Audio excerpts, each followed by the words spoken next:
소모성, 소모성 치료 재료대 요양비 지급 기준 강화, 양압기, 인슐린 자동 주입기, 당뇨병, 소모성 재료 등 2020년 10월 8일에 나온 지침인데 이제 국민 이 소모성 치료 재료대라는 게 뭐 밑에 적혀 있습니다. 당뇨 환자들한테 주로 나오는 겁니다. 당뇨 환자들 양압기 뭐 인슐린 자동 주입기, 당뇨병 소모성 재료. 수진 씨 혹시 뭐 어디 과에 있었어요?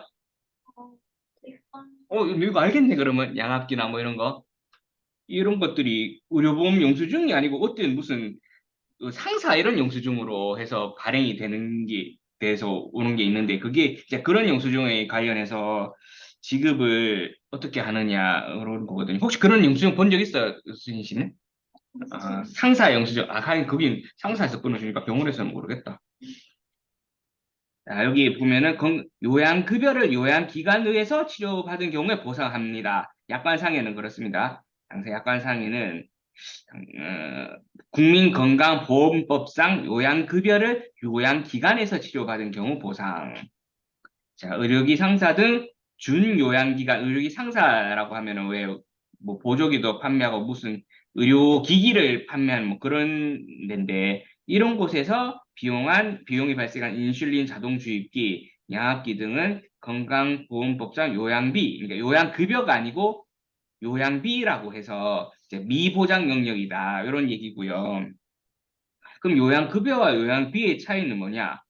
관련 법령이 이제 국민건강보험법 41조에 보면은 요양급여는 질병, 부상, 출산 등에 대하여 다음 각 호의 요양급여를 실시, 뭐 진찰 검사라든지 약제 치료 재료대, 뭐 처치미 수술, 그 밖의 치료, 예방 재활, 입원 간호 이송 뭐 이런 것들을 이제 실손 보장하는 요양급여 비용이고 요양비는 이제 뭐 여기 오른쪽에 나와 있다시피 보건복지부 영으로 정하는 긴급하거나 그 밖에 부득이한 사유로 요양기관과 비슷한 기능을 하는 준요양기관에서 이제 질병, 부상, 출산 등에 대하여 요양을 받거나 요양급여의 상당 금액을 요양비로 지급한다. 뭐 이런 겁니다. 그러니까 그, 그 준요양기관, 그러니까 질병, 부상, 출산 등에 대해서 요양을 받는데 준요양 기관에서 받는 거를 이제 요양비라고 한다. 그런 얘기거든요. 그럼 면책 근거는 뭐냐? 실손보험 약관 해석상 요양비는 면책 항목에 해당한다.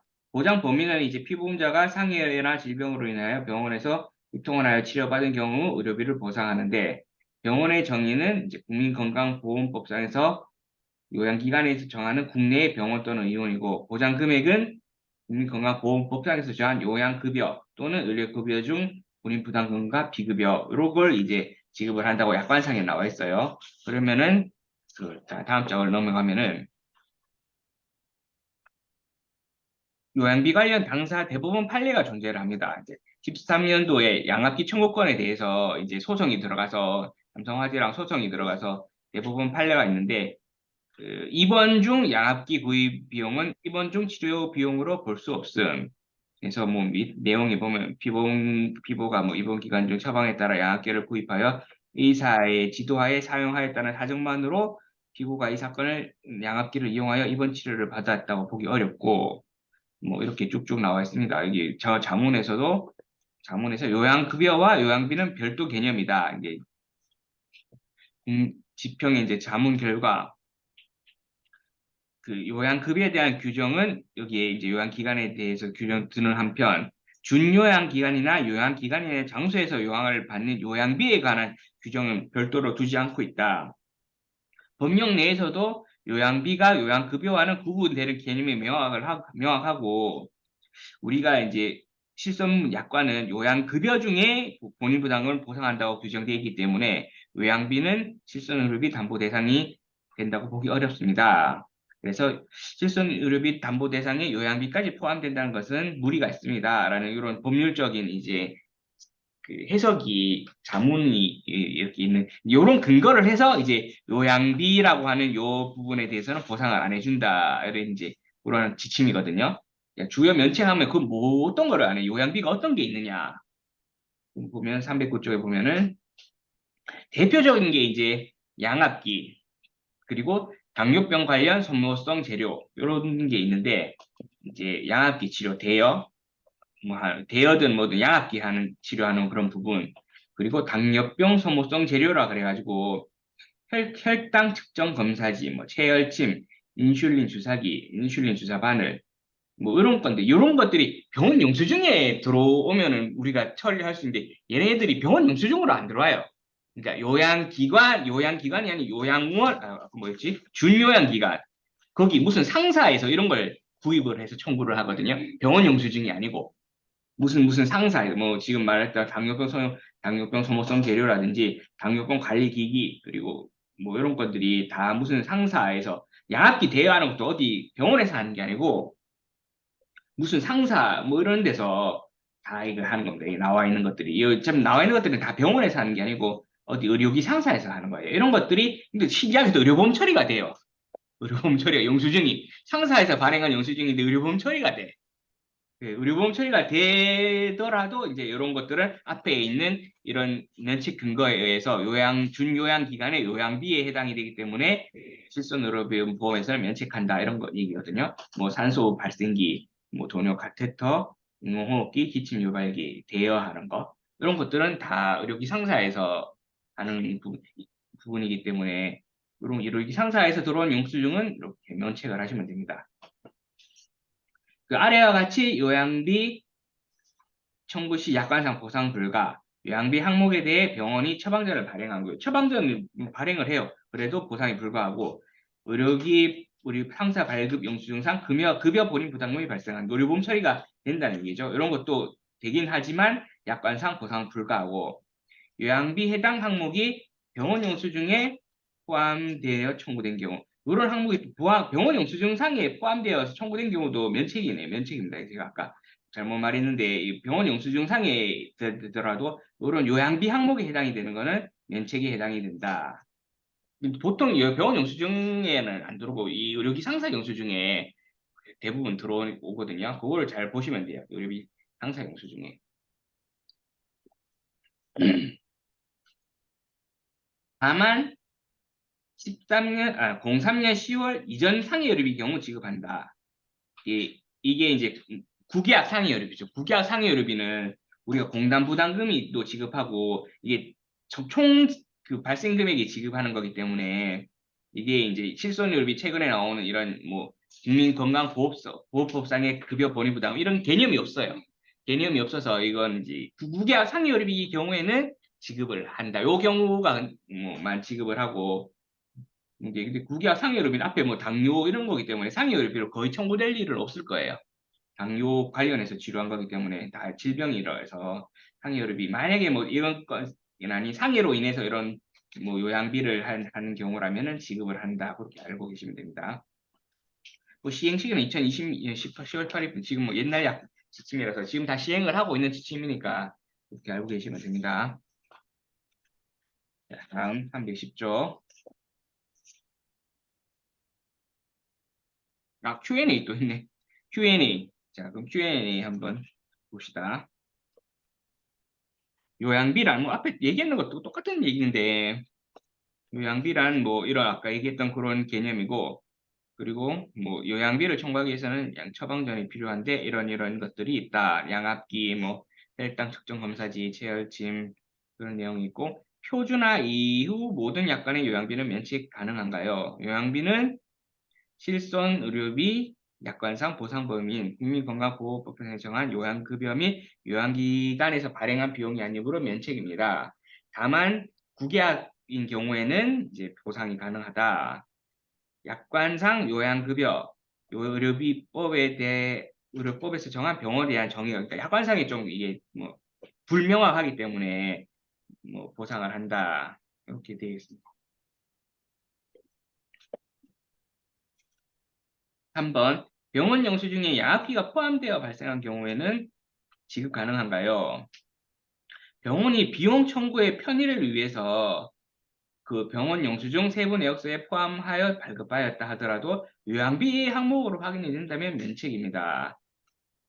그런 관련 근거는 이제 뭐 자문을 받은 내용이 있는데 뭐 그, 그 굵은 글씨만 보면은 국민건강보험법 제49조 요양비는 실손의료보험 약관에 담보하는 대상이 아니고 의료기관의 영수증에 해당 항목이 기재되어 있다는 이유만으로 달리 평가될 이유는 없다.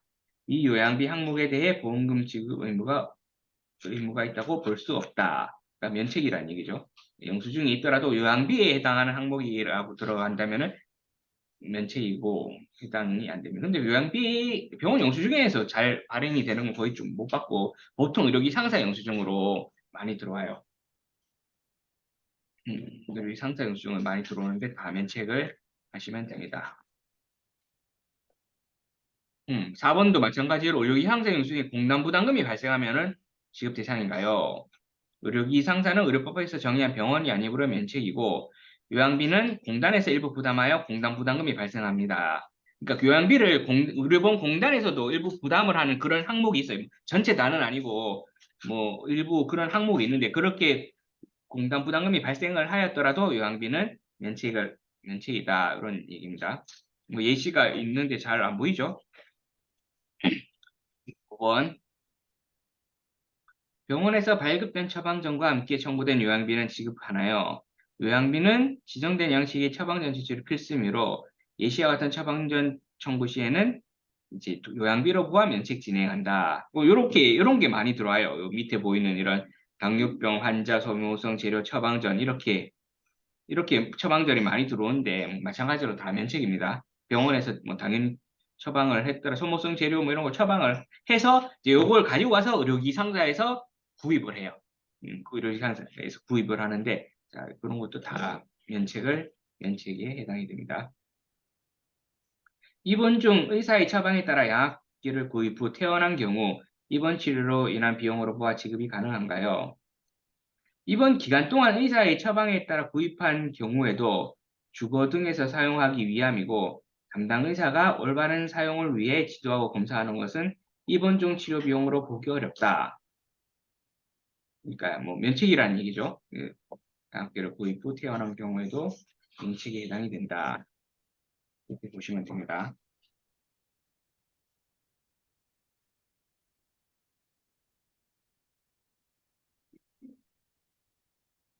이제 앞에 헷갈리는데 양압기 치료 대여라고 그 양압기를 병원에서 하는 경우가 있는데 입원했을 때 그럴 경우 또 부채인 경우가 있어요. 여기 우리가 요양비라고 하는 거는 이제 대여했을 경우입니다. 집에서 쓸 경우 대여했을 경우에 이제 그럴 때 면책이고 병원에서 정말 양압기로 이렇게 해서 쓰는 경우가 있는데 여기에도 요양비 유형 같은 경우에 보면 대여라고 돼 있죠. 대여했을 때 이제 면책이 부분인데 그걸 좀 구분을 하셔야 됩니다.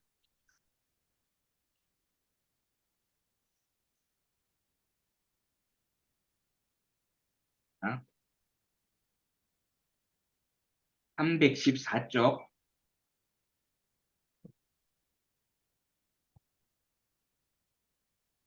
2번 간병인 일당 보상 기준 안내. 이번 간병인 일당 요즘 엄청 많이 청구가 되는 건이니까.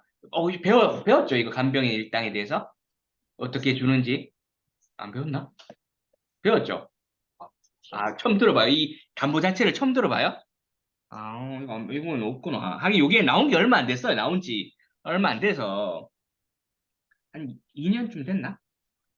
간병인 일당이라는 게 이제 나온 지 좀 얼마가 안 된 담보인데 보상 기준을 21년 9월 달에 나왔는 것 같다. 21년 9월에 이게 나온 거 보니까 이 담보가 21년 9월 달에 나온 하여튼 얼마 안 됐어요. 이 담보 나온 지. 근데 요즘 그래서 청구가 많이 돼요. 청구가 좀 많이 되는 담보고. 자, 검토 배경. 간병인 일당 담보 약관상 지급 사유 조항이 실제 간병인 이용과 다소 차이가 있어 고객 불만 및 보상 난이도 상승, 약관 문구 중 사업자 범위 관련하여 업무 기준 수정했으나 현금 영수증 요청에 대한 법률적 현실적 한계로 분쟁 지속. 업무 기준.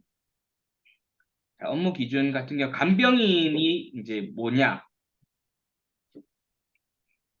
의료기관에 소속되어 급여를 받는 자가 있고 그러니까 병원에 소속되어서 급여를 받는 자가 있고 사업자 등록 업체에 소속되어 그 급여를 받는 자. 그러니까 개인 뭐 간병인 사업에서 개인 간병인 사업을 할 수도 있고 아니면 어디 업체 간병인 업체에 소속돼서 이렇게 하는 그 대부분 의료기관에 소속되기보다는 업체에 등록이 돼서 하는 부분이 거의 대부분입니다. 거의 뭐 90% 이상 그렇게 청구가 되고 있고,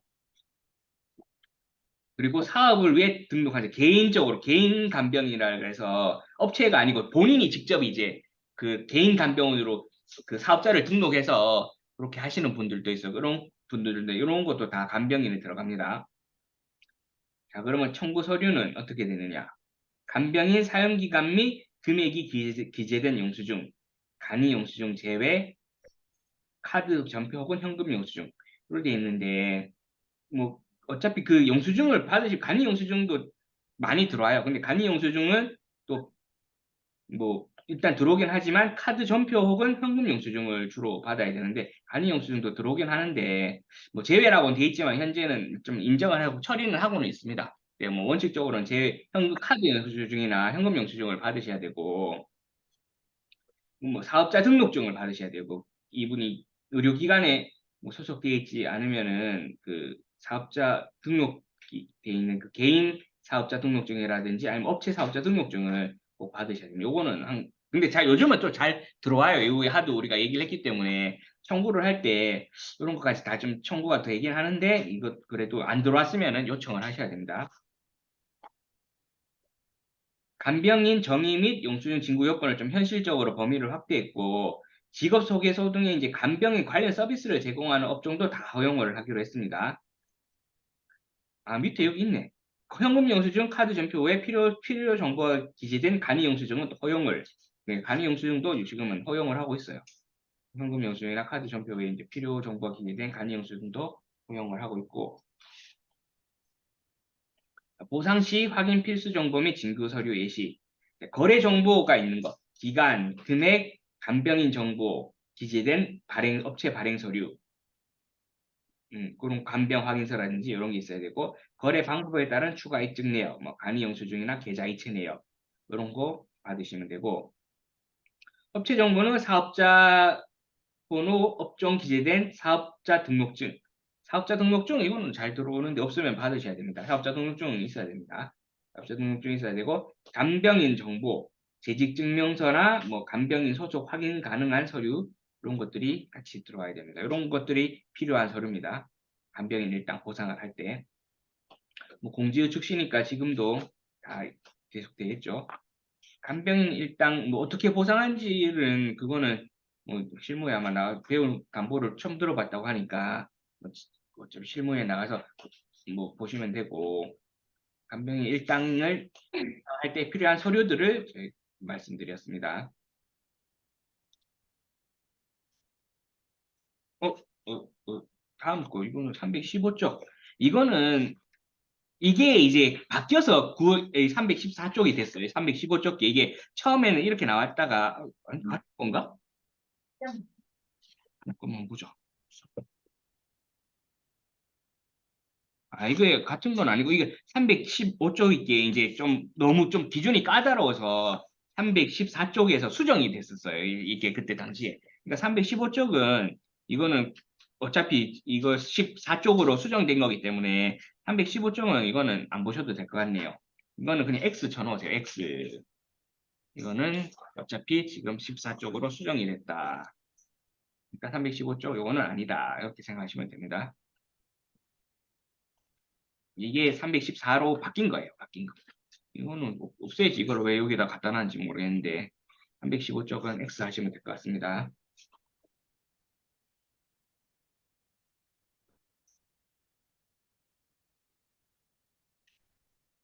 316쪽 홈택스 뭐 현금 영수증 발급 관련 정보인데 이거를 현금 영수증으로 거의 뭐 현금 영수증은 안 들어와요. 카드 영수증이 들어오거나 아니면 계좌 이체 내역을 거의 대부분 카드도 개인이기 때문에 카드도 안 오고 계좌 이체 내역을 보여줘요. 어디에서 얼마 만약에 간병인비가 뭐 100만 원이다 그러면 100만 원을 그 간병인한테 입금했다는 그런 통장 이체 내역이 있거든요.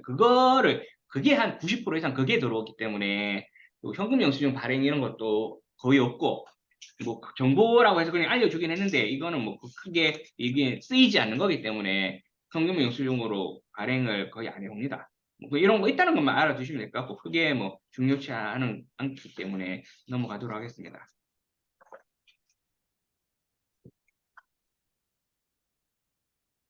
여기 318쪽에 보니까 어떨 때 지급하는지가 나오는데 뭐 간단하게 설명을 하도록 할게요. 간병인. 여기 다 여기 나오네. 지침에 왜 이런 게 있노? 뭐 나온 김에 이거 한번 보도록 할게요. 간이 영수증 예외 기준이라고 하는데, 그러니까 뭐 안에 아래 이런 간이 영수증도 인정을 해줘요. 이런 뭐 당연히 뭐 홈택스에서 현금 영수증 안 되고 뭐 이런 내용이 있을 경우에는 간이 영수증도 인정을 해준다고 돼 있는데 요즘은 간이 영수증하고 이체 내역하고 있으면은 다 인정을 해주기 때문에 이렇게 보시면 됩니다. 알아서 그거는 또 다 들어야 초창기에 이거는 이제 담보가 나오고 초창기에 우리가 이런 서류가 필요하고 뭐 이런 서류가 필요했는데 그게 조금 힘들다 그래서 수정이 된 게 뭐 이렇게 좀 수정이 된 부분이고 지금은 이제 많이 좀 알려졌기 때문에 서류들은 알아서 잘 들어옵니다. 네, 그렇게 해서 보시면 되고 318쪽 이거 한번 봅시다. 간병인 일당을 어떻게 주느냐. 자, 이런 담보가 있어요. 2번 간병인 사용 일당이라는 담보가 있고 갈로치고 요양병원 제외. 이런 담보를 배운 적 없다 그러셨으니까 한번 보도록 하죠. 이 간병인 일당을 어떻게 주는지. 이거 수업 안 했나? 한 번도 처음 들어봤어요, 진짜? 간병인 일당이라는 단어를 한 번도 안 해봤나? 음. 이거를 왜 담보할 때 이게 없나? 이게 최근 담보. 하여튼 뭐 일단 한번 봅시다. 지금 한번 같이 보도록 합시다. 자, 요거는 요양병원은 요양병원은 밑에 담보가 또 따로 있어. 밑에 보면 요양병원이라 그러니까 요양병원에서 간병이 있었을 때는 요양병원 제외 요거는 해당이 안 되겠죠. 그리고 밑에 거 해당이 되고 요양병원이 아닌 일반 이제 병원에 입원하여 간병인 사용했을 때는 이제 이렇게 지급을 하는데 어떻게 지급을 하냐면 일평균 사용액이 7만 원 이상이냐 아니냐에 따라서 바뀌어요. 간병비가 만약에 하루에 6만 원이다. 그러니까 하루에 간병비라는 게 간병인한테 지불하는 금액 있잖아요. 간병인 사용하면은. 그 금액이 일평균 7만 원 이상이냐 아니냐를 잘 봐야 돼요. 7만 원이 미만이 되면은 가입 금액이 50%, 뭐 10만 원 가입했으면은 5만 원 지급해야 되고, 뭐 10만 원, 뭐 7만 원 이상이면은 10만 원 다 지급하고 이렇게 되거든요. 그거를 제일 좀 봐야 되고. 근데 제가 뭐 거의 대부 실무하면서 봤을 때 거의 대부분 7만 원 넘어요. 7만 원 안 넘을 수가 없어. 거의 뭐 10몇만 원씩 하기 때문에 하루에 싸도 12만 원, 제일 싸면 10만 원, 뭐 비싸면 14만 원, 뭐 이렇게 실무를 하면서 그동안 봤을 때 그런 데서 7만 원 미만 건을 거의 본 적이 없어요. 그러니까 거의 대부분 7만 원 이상이긴 한데 그래도 7만 원 미만이면은 뭐 이런 경우는 있겠지. 뭐 계속 안 하고 뭐 한두 시간만 봐준다거나 뭐 그런 경우가 아마 있을 수도 있을 것 같은데 그럴 경우에 7만 원 이하가 될 수도 있겠지만은 그렇지 않고서는 거의 7만 원 이상이 된다. 그러니까 7만 원 이상 이하일 때 그 지급하는 금액이 틀리기 때문에 그건 잘 보셔야 되고 그리고 뭐 서류는 아까 얘기했던 그 앞에서 얘기했던 거 똑같습니다. 간병 확인서, 뭐 사업자 등록증, 뭐 그리고 뭐 이런 뭐 현금 영수증, 카드 전표 하고 진단서랑 입퇴원 확인서도 있어야 돼. 그러니까 이 사람이 언제 어떤 병명으로 언제부터 언제까지 입원했는지를 꼭 필요한 서류로 받으셔야 돼요. 입퇴원 확인서나 진단서. 상병 모습 그러니까 상병명이 있는 서류하고 입원 기간이 있는 서류 그 두 개 중에 뭐 같이 있으면 하나만 받아도 되고 그렇게 그거를 꼭 받으셔야 됩니다.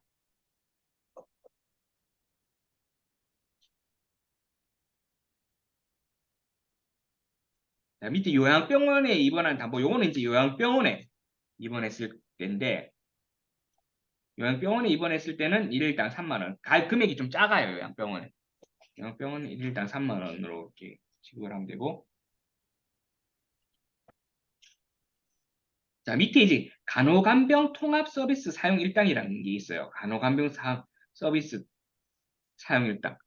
그 수진 씨는 혹시 동산병원 했을 때 이런 거 해본 적 있나? 음. 아, 여기 통합 서비스 하는 곳, 그 병동으로.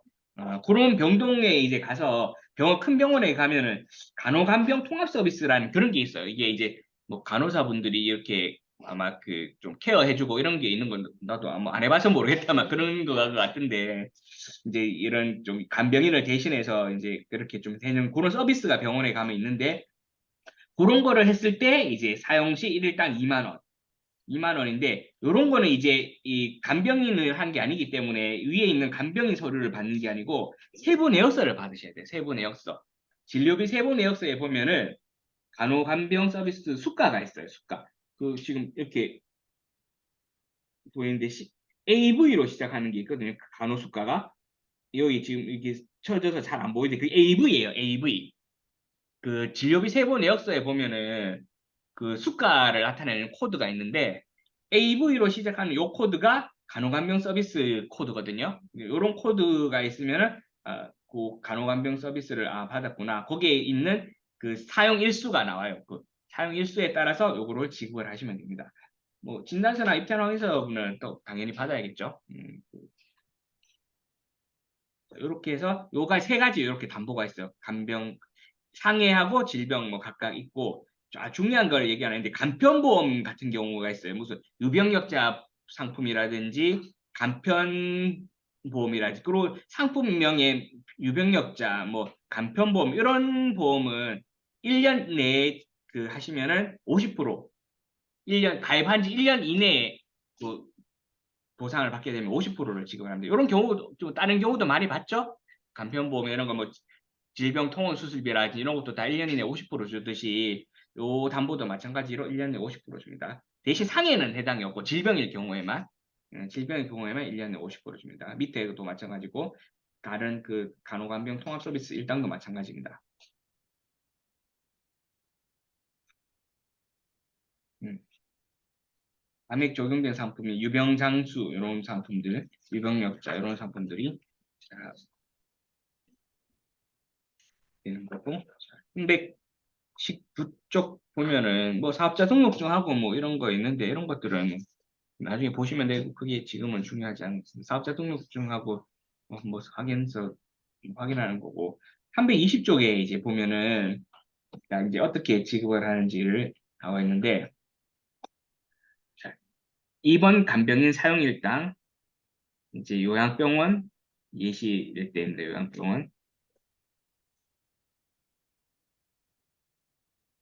요양병원이 맞나? 이거 왜 종합병원으로 나오는데? 이거는 요양병원 제외라는 거를 빠뜨린 것 같다. 요양병원이 아니고 지금 병원은 요양병원이 아닌 것 같은데 예시 해놓고 그냥 땡땡 종합병원 해놓고 위에 입원 간병인 사용 일당 요양병원 이렇게 돼 있는데 요양병원 제외인 것 같습니다. 제가 봤을 때는 요양병원 제외로 적어줬어요. 요양병원 제외의 담보 요양병원 제외 담보고 병원의 땡땡 종합병원에서 5월 1일부터 10일까지 진단은 뭐 우리가 부책 상병이고 자, 5월 1일부터 5월 3일까지 3일간 했죠. 21만 원. 5월 1일부터 3일까지 21만 원. 그리고 5월 4일부터 5월 5일까지는 4만 원. 그리고 5월 8일부터 5월 10일까지는 21만 원. 자, 이렇게 사용을 했습니다. 자, 이렇게 사용했을 때 어떻게 주느냐? 자, 우리가 이제 연속으로 봐야 돼요. 연속으로 5월 1일부터 밑에 날짜가 있죠. 5월 1, 2, 3 했고 또 4, 5 했고 6, 7을 안 하고 8, 9, 10 이렇게 했어요. 그러면은 5월 1일부터 5일까지는 연속으로 했죠. 그럼 5월 1일부터 연속으로 한 거 같이 봐야 돼요. 연속으로 이게 날짜가 연속으로 되는 거는 자, 연속으로 같이 봐서 5월 1일부터 5일까지 5일을 총 썼고 5월 1일부터 3일은 21만 원, 4일부터 5일까지는 4만 원 해서 총 25만 원을 썼습니다. 그러면은 하루에 5일 썼는데 25만 원이면 하루에 5만 원이 되죠. 하루에 5만 원이 돼서 7만 원 미만이 돼요. 7만 원 미만. 이 사람은 가입금액 10만 원이기 때문에 위에 보면 가입금액 10만 원 돼 있죠. 10만 원에서 7만 원 미만이기 때문에 5만 원에 5일치를 25만 원을 지급을 합니다. 무슨 말인지 알겠어요? 네, 그렇게 하고 뒤에 이제 또 5월 8, 9, 10 3일 갔죠. 3일 갔는데 요 3일이 연속이죠. 연속을 하는데 21만 원을 썼어. 21만 원. 그럼 하루에 평균적으로 7만 원이기 때문에 이때는 7만 원 이상이 돼서 갈금액 10만 원을 지급을 하고 3일치를 30만 원을 지급을 합니다. 그러면 총 이 사람이 앞에 25만 원, 총 뒤에 30만 원에서 55만 원의 간병인 일당을 지급을 하시면 돼요.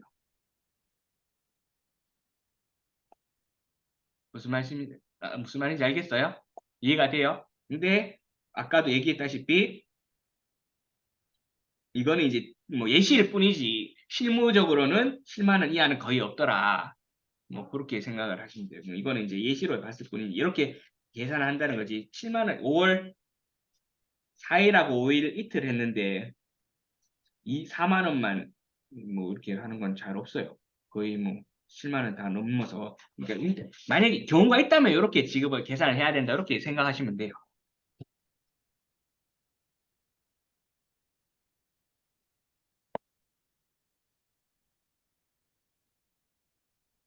자, 다음 이번 간호간병통합 서비스.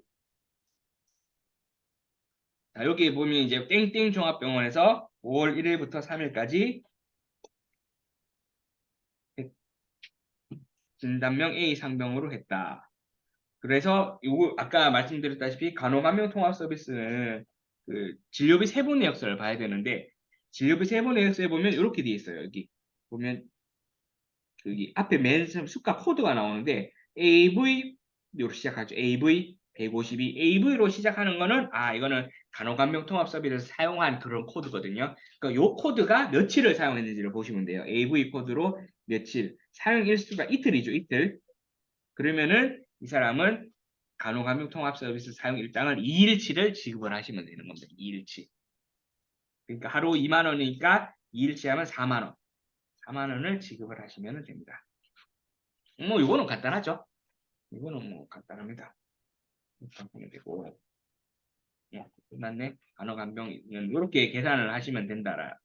이렇게 되면. 강북도 무슨 말인지 알겠죠? 네.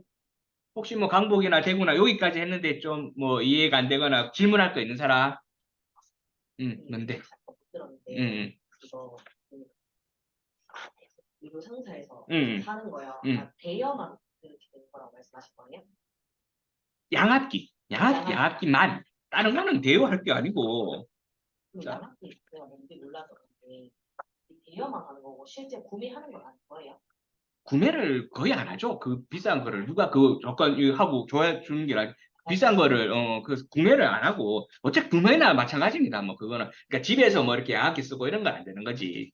양압기가 이게 당뇨병 환자나 그 코골음 뭐 이런 한 코골이 환자들, 이 수면 무호흡 환자들, 이 숨 마시고 할 때 이럴 때 도움 주는 그런 기계가 있어요. 그런 것들을 할 때 쓰는 기계인데 거의 뭐 그러니까 병원에서도 거의 아니고 이제 집에 이제 수면 잘 때 이걸 설치를 하고 자라 뭐 이렇게 거의 하거든요. 이 양압기 같은 거 그런 거 다 이제 면책이다라는 거지. 이걸 사실은 거의 대부분 대여를 하죠 대여를. 음. 그러니까 이런 상사에서 뭐 구입을 하는 것도 상사에서 구입하는 것도 그건 다 면책이긴 합니다. 뭐 대여가 아니더라도 구입을 하는 것도 또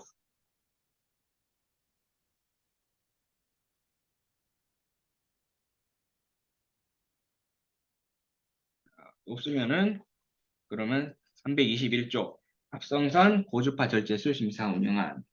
자, 갑상선 고주파 절제술 관련해서 이제 또 실손 보상발 21년도에 지침이 나온 게 있는데 이게 이제 뭐 손해율이 높아졌어요. 이게 고주파 절제술이 별것도 아닌데 뭐 수술비가 5만 상 많이 청구가 되고 그런 게 앞에 내용 보면 거의 그런 겁니다. 19년 이후에 갑상선 수술비 담보 요런 담보 갑상선 수술비라는 게 있는데 이제 1년 1분기에 뭐 손해율이 1000%가 가까이 20년에 비해서 800%가 더 뭐 더 뛰고 뭐 아무튼 이런 좀 많이 갑자기 손해율이 급증하고 하고 갑상선 수술비를 청구하는 다발 병원이 딱 이제 이런 아래 보인 뭐 SM 메디컬 의원 뭐 이런 병원에서 갑상선 수술비로 청구를 좀 많이 했었던 건이 있는데 자 이제 GA 중심으로 다수 계약 체결 후 특정 이제 업계에서 그 다수 계약 체결 후 특정 의료기관을 경유하여 계약일로부터 1년 이전 이후 근접 청구. 뭐 그렇게 되어 있습니다. 그러니까 가까이 이제 계약을 체결하고 1년 뭐 이쯤 돼서 이제 청구를 하는 게 있는데 브로커를 통한 뭐 알선 행위 뭐 수수료해서 페이백하고 뭐 이런 지방 원격지 브로커 해서 하는 부분인데 이게 이제 간단해요. 간단한데 이제 이런 게 이게 꼭 수술 안 해도 되는 건인데 수술을 해서 이게 좀 값상 수술비가 몇백만 원씩 하다 보니 이게 이제 청구가 좀 돼서 손해율이 급등을 한 그런 내용입니다. 그래서 뭐 브로커까지 개입해서 뭐 굳이 수술 안 해도 되는 건인데 수술을 해서 뭐 이게 뭐 손해율이 막 급등을 하고 그런 건이었는데 자 초음파 검사나 미세침 흡인 검사 없이 시술 시행 후 보험금 청구 필수 검사 없이 그냥 다발설 결절에 의해서 1에서 3개월 간격으로 나누어 반복 청구 뭐 객관적인 검사 없이 미세 결절로 2cm 미만의 뭐 미세 결절인데도 수술해서 다수 청구. 그리고 굳이 입원 6시간이나 입원 기준을 충족하지 못했는데도 입원으로 영수증 발행. 뭐 이런 건들 여러 가지 좀 문제점이 있었어요. 이런 갑상선 고주파 그 절제술 관련해서. 그래서 일부 의료기관에서는 경계성 종양에 대해서도 뭐 갑상선 고주파 절제술 진행하여 이미 비급여 가능성. 해당 시술은 양성 종양에 대한 허가사항이나 경계성 종양에 대해서는 유권 해석 필요. 뭐 양성 종양에 대한 허가사항인데도 경계성 종양에 대해서 뭐 시술하고 청구하고 뭐 이런 건들이 많이 있어서 갑상선 수술비 이거는 또 경계성 종양은 또 그 면책이거든요. 이건 이제 양성 종양에만 해당이 되는 거다 보니 그걸 뭐 오히려 경계성 종양임에도 양성 종양으로 뭐 이렇게 하는 경우가 있어서 그래서 이제 전문보상부로 전담 배당 후 사고 조사를 실시를 하고 그 고리스크 위험기간 모집자 피보험자 기준으로 배당 적용을 해서 일단 그때 당시 초창기에는 이제 이런 건들이 배당이 되면은 전문보상부로 이관을 하고 그쪽에서 다 조사를 하고 실시를 했었어요.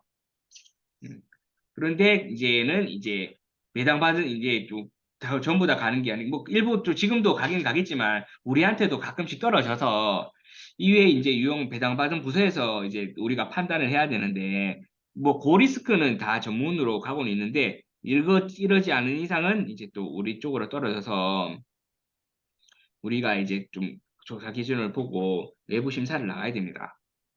자, 심사 기준은 어떻게 되느냐?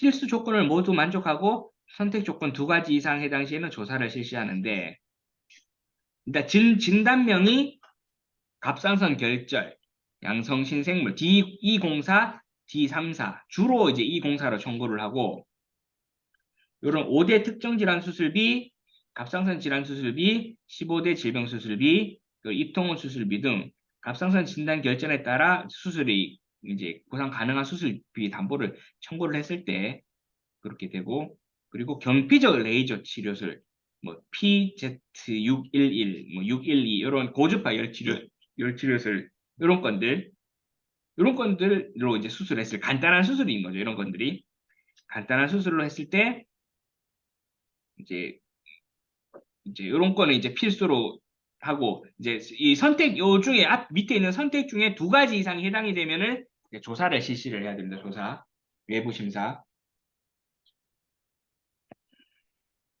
자, 그 유의병원, 고리스크 유의의료기관 19개.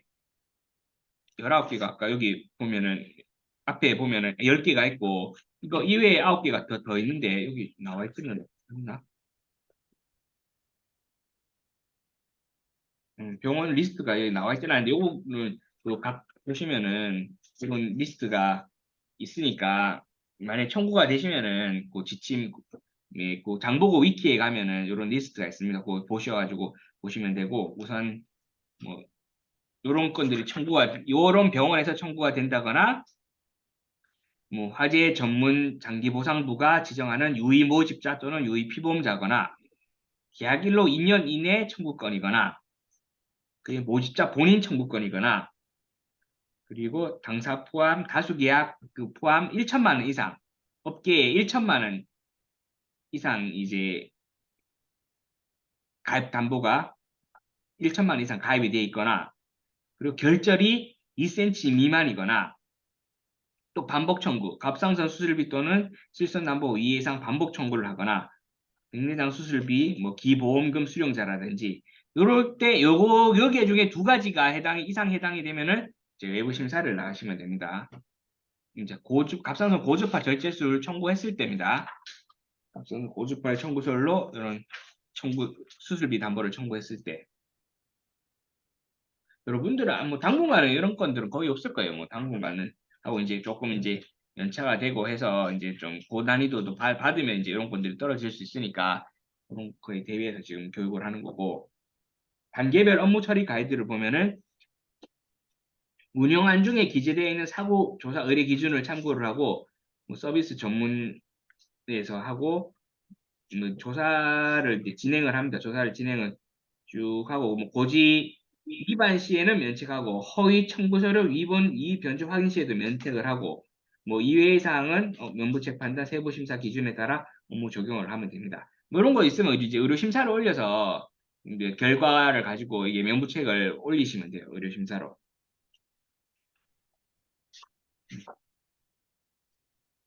아, 여기 있네.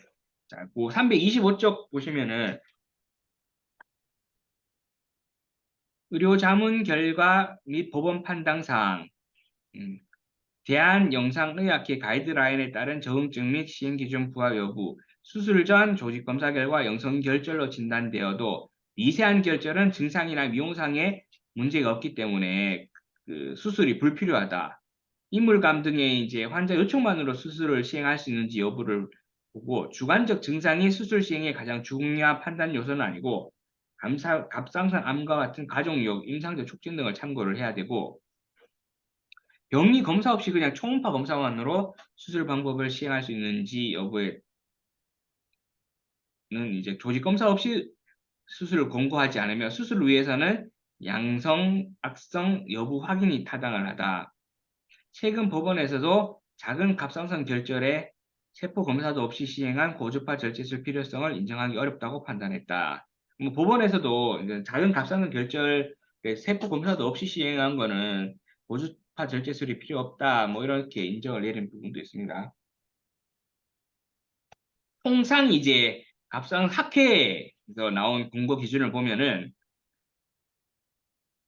갑상선 결절 및 암치료 권고안 뭐 그런 거 보면은 검사 기준은 2cm 이상 4cm보다 큰 결절의 크기가 증가되어 반복 시행돼 세포 검사에서 양성 경우 그리고 갑상선 영상의학회에서는 뭐 2회 이상의 조직 검사 결과 양성으로 확진된 환자 미용상 문제, 삼킬 때 애물감, 통증 등 증상이 있고 결절 크기가 2cm보다 크고 자라는 경우 자, 이렇게 지금 이제 치료 권고 기준이 2cm 이상일 때 양쪽 다 그렇게 있죠.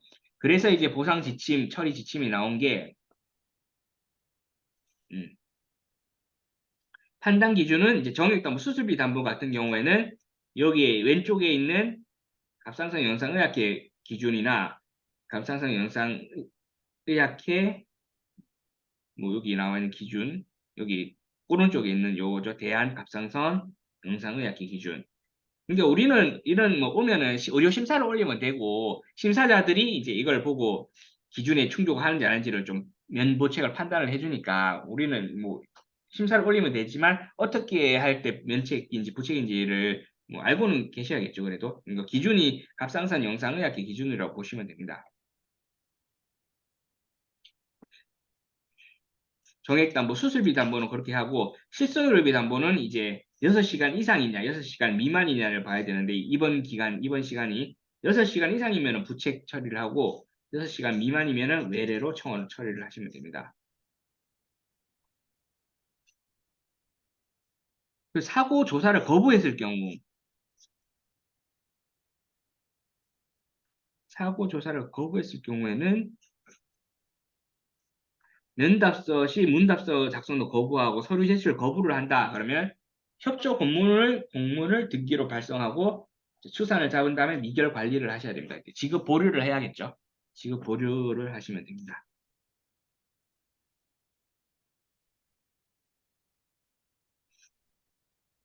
앞상산 영상의학회 기준 보면은 이제 1번 미세 흡인 검사 또는 조직 검사 시행을 1회 이상, 그리고 결절 크기가 2cm 이상, 이제 두 가지를 이제 다 만족했을 경우에 이제 부책을 하시면 되는 겁니다.